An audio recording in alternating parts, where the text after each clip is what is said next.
Hello, hi, Avsheni and Sanbonani. Welcome to another episode of See Youth in Conversation, where we're discussing all topics and conversations that impact and affect the youth. However, as you've been keeping up with the trend, we are discussing gender-based violence over the 16 days. So we're having 16 conversations over 16 days of activism against gender-based violence. And today, we are going to discuss mainstream and social media. Yeah, that's right. So, as per usual, we're glad that you've joined us once again, and let's just jump right into it. Let's get into it. So, we want to talk about not necessarily how social media or mainstream media are contributed to gender-based violence, but looking at social media in the different aspects. It could be a mask. It could get used to continue perpetuating the cycle of abuse, depending on the type of content that people put out there. Do you agree? I think so. I think misogyny maybe is a contributing factor. Hey guys, what's misogyny? Misogyny, you know, when you're essentially putting down a woman from the context of a man. Yeah. Yeah. I don't know what the dictionary term for it, but yeah, something of that nature. Do you know? A man with sexist ideals. Sexist ideals, yeah. Okay. I suppose bullying could count as one, but I don't know now if that's sort of separate to our conversation or if it forms part of GBV. But yeah, I suppose bullying can be targeted at women specifically on social media. And bullying can be a type of abuse as well. Yeah, definitely. I think bullying combined with misogyny is definitely gender-based violence. Yeah. Yeah. Just trying to think what else on my side. I'm not the biggest on social media, but yeah. For me, those two main factors, the fact that you can be bullied and the misogyny on social media is insane. It's insane. Yeah. Especially with visual platforms, Instagram. Yeah, Instagram. Yes. So, and just before we started, I was reading out a post I saw and on a Facebook group that I'm a part of.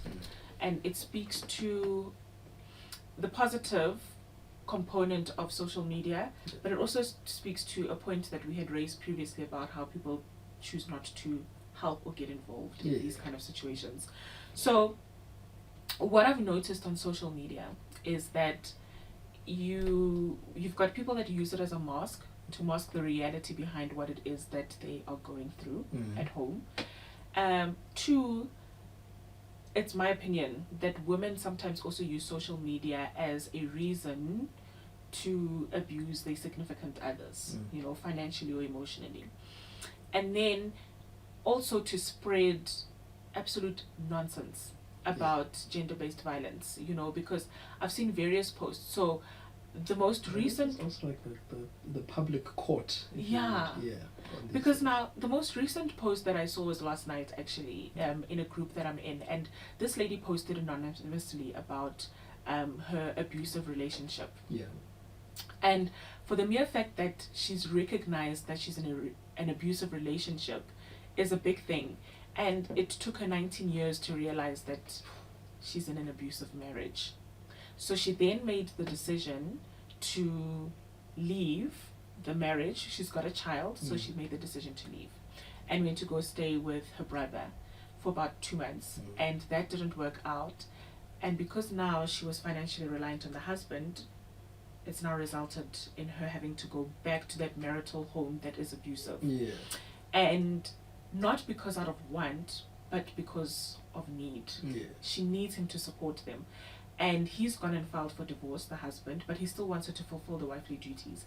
And as she posted this post yesterday, she said the husband has given her an ultimatum.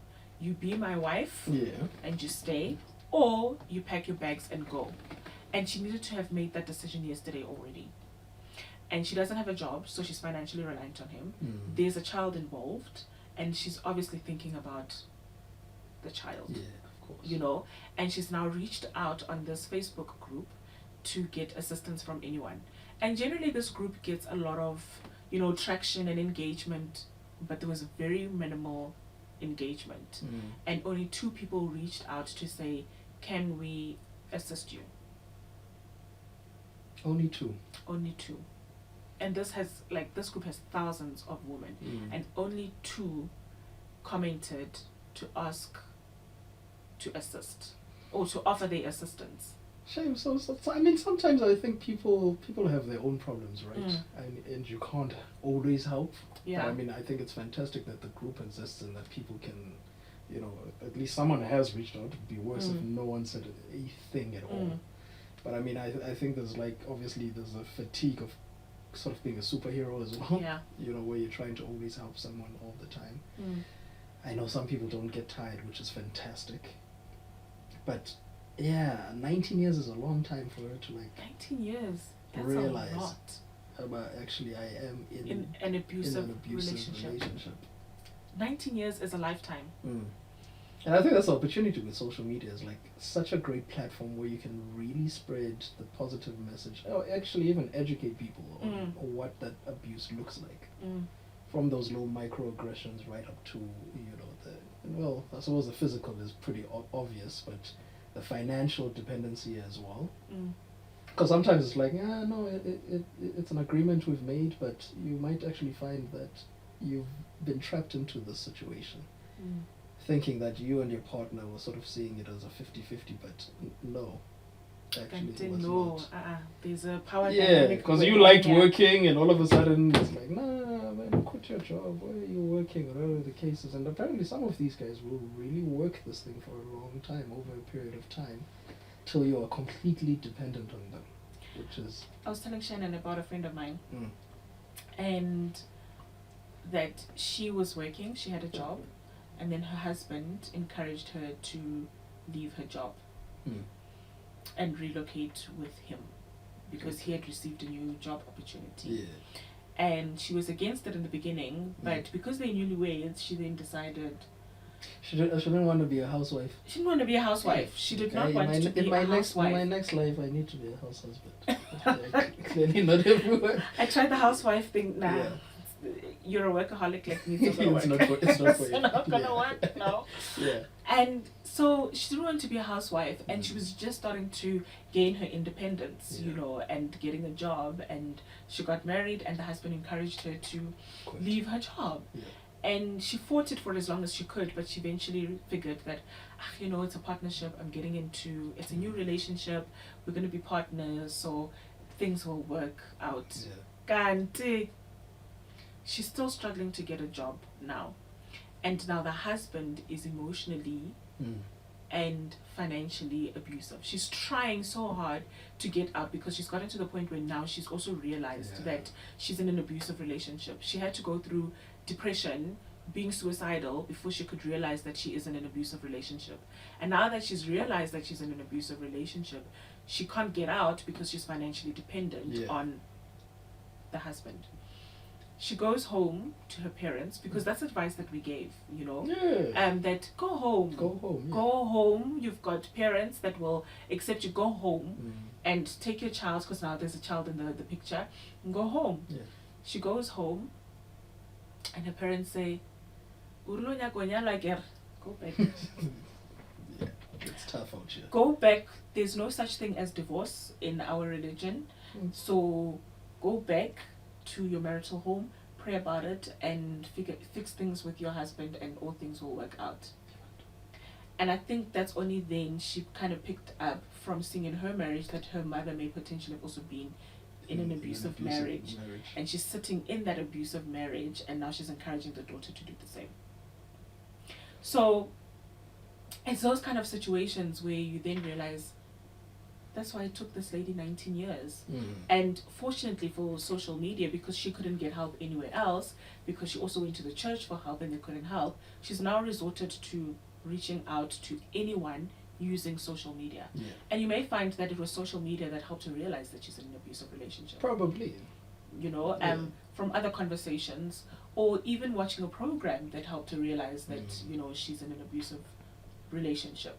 Yeah, that actually makes me realize about these programs sometimes, and that I look at a program like The Wife, right, where I don't know if you've watched Yes. it. And I know where you're going. So, Shannon, have you watched The Wife? Okay. That's huge right now. But Yeah. anyway, there was a lot of abuse at some point with, the two main characters. He was physically assaulting her. And this whole cycle and then of kindness, and then he would obviously buy her like Gifts. The Gifts. typical Do you know like the CBD. term love bombing? love bombing. Yeah, Yeah. that's- So essentially that abuse her in the evening, love bomb her in the morning, and they'd be okay again until something else happens, and the cycle continues. I think that's the other problem now with television, Yeah. right? And not properly writing these things sometimes, Mhm. and that I don't know if that really resolves that nature in him. It didn't because The problem is glamorization. Yeah. When the Yeah. person doesn't face real world consequences, i.e., going to jail for Yeah. abusing his wife, we're perpetuating the idea that you get a slap on the wrist and then And you that's move that, on. Yeah. and that's that. And also And it also perpetuates that a beating will solve this. yes, Whereas it won't. it won't. And you know why also it didn't go the legal route? It's because they've got police in their pocket, right? Okay. So even if she were to go to the police, and I think it's gonna come out Nothing's of going to happen. Of that this case. situation, yeah. And you're right in terms of how the storyline is written, because they are criminals in essence, right? And they've bribed their way out of prison, and now they can engage in these criminal activities. They can be violent, and of which they are, and kill people and beat people, Yeah. and so there's no ramifications for their actions. And so if Mkhele goes and beats his wife, Mm. And I'm assuming Yeah. these are the protagonists of the Yes, show, they are the so protagonists. Yeah. that means that we start to idolize them and see them as a hero figure. exactly. And then on social media there was that conversation. So there was a whole conversation about the disappointment of this character, Yeah. and the how abusive he is. And now when it all died down, Mhm. and Mkhele got beaten up and he's busy showering his wife with gifts, Yeah. love bombing, how then the conversation just Gone. And that's the problem. and You that's know? the problem. Broadcasters and creators have to create an escapism for people. Nobody wants to show true reality. If we were to show true reality, it would show that a court case in real life, when you have money, it's very short. When you have money, it's very long. When you have no money, it's very short. So a woman who's abused gets a man arrested. Mhm. The same man goes to the same police station, restraining order against her. At the police station, they say it's a civil matter. You go to court, a civil court says it's this, more money. In order for you to get true justice, you need a private lawyer, because if you get a state lawyer, the state lawyers have 15,000 cases for one okay, it's an exaggeration, 100 cases in one. That same lawyer has to litigate 20 cases in one day. You are just one of them. That lawyer's tired. This husband has got a paid lawyer, 20,000 rand an hour. This lawyer is going to rip apart the lawyer who's got 20 cases in that day. This case gets postponed for 10 years.